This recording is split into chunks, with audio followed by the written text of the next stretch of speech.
Yetimni haqqi yetti daryoni quritadi aka. Mana bolam deb turadi. Ko'ryapmiz, yetimni haqqini yeb 1-2 bo'lmasdan ponitar bo'lib ketganlar. Menga misol uchun qo'shnimiz o'tib qolganda bolalari yosh edi. O'rtog'im telefon qildi, "Hoji, amakimga ehson qilamiz" dedi. "Men o'rtoq chiqmayman uyga" dedim. "Nimaga?" dedi. "Bolalari yetim, o'shani haqqini yeganman, undan ko'ra pulini berib qo'ya qolaylik, ehson qilib o'shalarga." Hali ular katta bo'lguncha qancha ehson kerak dedim. Men birlagan oshib o'shani yetimga haqqini yeganday bo'lib ketaman u.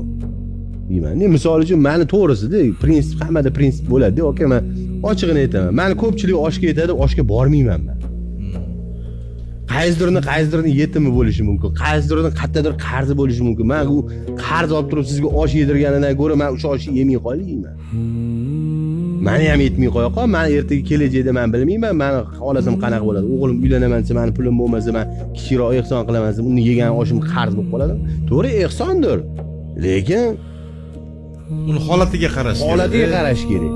Baribir luqmaga ham qaraydi, aka. Siz ko'rinishiga qarab odam ajratmaysiz, holatiga qarab. Yo'q, o'zi bormayman. O'zi borgisiz. O'zim borgim kelmaydi. Bilmayman, holati shu.